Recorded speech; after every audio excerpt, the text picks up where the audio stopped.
Tracy over Warrell, your local Close to My Heart consultant. I just wanted to show you a quick organizational video. I get a lot of questions about how I store my embellishment, so I just thought I'd show you what currently works for me. And just as an FYI, I currently only have one of these, so it's sort of shared between embellishments and some of my smaller stamps. The other one is on order and should be here later this week. But I did want to show you just so you have an idea.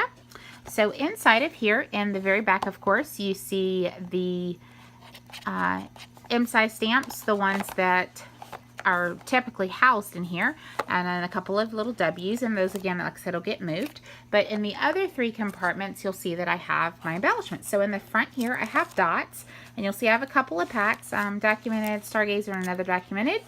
And I have a few more of those are coming, and then I actually have some black and white ones that I'm using to work on some Disney projects right now that I don't have in here.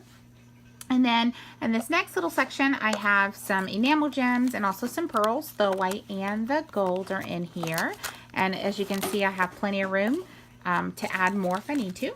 And then in this back, I've got some gold glitter gems, I've got some sequins in a couple different colors, and some sparkles in here as well. I think, yep, those are my sparkles. And I do have a few more, again, that need to go in here. Some goodies that we got at convention last week that I'm excited to share with you later on will actually go in here as well. So I hope that this was helpful. Again, these organizers come in a couple of different sizes.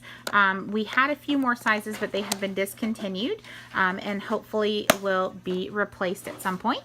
As for right now, we do still have this size, the next size up, and then the flat size. So like I said, I went and purchased a second one, and I may get a third one in case these are discontinued at a later date.